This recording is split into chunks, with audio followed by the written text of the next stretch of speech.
Alors David Houdin, 31 ans, créateur de 1, 2, 3 Consulting, donc un cabinet de conseil et d'aide à la création d'entreprise. Donc c'est carrément le cadre de ce soir. Donc on accompagne les porteurs de projets dans leur création, donc pour ce qui est des démarches administratives, la création et la conception de business plan, la recherche de financement. Donc on essaie de les accompagner tout au long du cycle de vie de leur entreprise. D'accord. Monsieur Cacpo Marcel, 31 ans, associé de Monsieur Houdin, 1, 2, 3 Consulting. Donc, comme mon associé vient de le souligner, on accompagne le porteur de projet dès l'amorce de l'idée jusqu'à la création effective de l'entreprise et voire au-delà.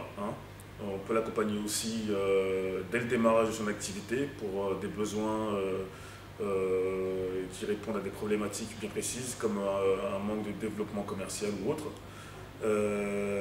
Et aussi pour l'aider à ne pas s'isoler, car l'isolement du créateur est souvent une cause de mortalité, enfin une des causes en tout cas, des mortalités de l'entreprise.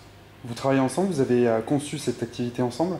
Oui, tout à fait. Tout à fait. Oui. Et ça fait combien de temps qu'elle a démarré? Ça fait pratiquement 2 ans. Vous avez beaucoup de clients? C'est pas mal. Ouais. Pas mal. Mais justement, on a su, on parlait de l'isolement, justement on a su ne pas s'isoler pour pouvoir se créer un bon réseau. Et c'est à partir de ce réseau, parce que notre activité elle est quand même particulière, c'est l'aide à la création d'entreprise. Donc c'est des particuliers qui viennent nous voir et ils ne vont pas forcément revenir nous voir. C'est-à-dire qu'une fois qu'ils ont créé leur entreprise, parfois, nous, c'est ce qu'on préfère, c'est les faire revenir et les accompagner tout au long. Mais la plupart du temps, ils créent leur entreprise et après, ils veulent leurs propres ailes. Donc, nous le but, c'était d'avoir un réseau qui nous permette de capter, d'avoir une captation de toute cette clientèle et d'avoir justement des prescripteurs, notamment les chambres de commerce, etc., qui peuvent nous emmener des futurs porteurs de projets. Donc, pour vous, le réseau, c'est l'essence de votre activité? Ah, c'est essentiel. D'accord. Essentiel, parce que comme mon associé vient de le souligner, c'est un secteur d'activité très particulier. Nous n'allons pas démarcher le porteur de projet, ça n'aurait aucun sens, ce ne serait pas faisable.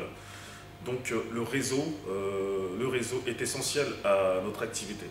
Donc réseauter, c'est essentiel pour ne pas rester isolé et développer son activité. D'accord. Alors on associe souvent le réseau à l'entrepreneuriat. Les deux sont très liés étant donné que vous travaillez en réseau pour l'entrepreneuriat et que vous êtes en même temps entrepreneur. La place de l'entrepreneuriat pour vous, elle est quand même différente de celle du réseau. Est-ce que vous pouvez la définir? La place de l'entrepreneuriat par rapport au réseau. Dans votre activité? Il faut être en réseau, mais il faut savoir quand même travailler, parce qu'en tant qu'entrepreneur, c'est individuel. Donc, même si c'est un groupement de société, c'est des individus qui se mettent entre eux pour créer une activité commune. Mais donc le réseau, ça sert à s'ouvrir sur les partenaires, les différents partenaires, les clients, les prospects, etc. Mais il faut quand même avoir une activité d'entrepreneur, et être entrepreneur, c'est quand même un caractère. Et donc c'est un caractère qui pourrait être vraiment le contraire du réseau, puisqu'on doit être vraiment avoir une certaine pugnacité, mais aussi avoir pas mal d'estime de son travail et de penser beaucoup. Enfin, c'est un peu égoïste le fait d'être entrepreneur, mais en même temps il faut s'ouvrir. Donc c'est un peu paradoxal, mais c'est ainsi fait. D'accord. L'entrepreneur est égocentrique. Quand même. Parce que l'entrepreneur, c'est comme on peut comparer ça à la naissance d'un enfant. Donc on fait un enfant, on a envie de l'accompagner, et tout ce qu'on va faire sera vraiment pour lui, et on ne va pas accepter les critiques ou quoi que ce soit de l'extérieur.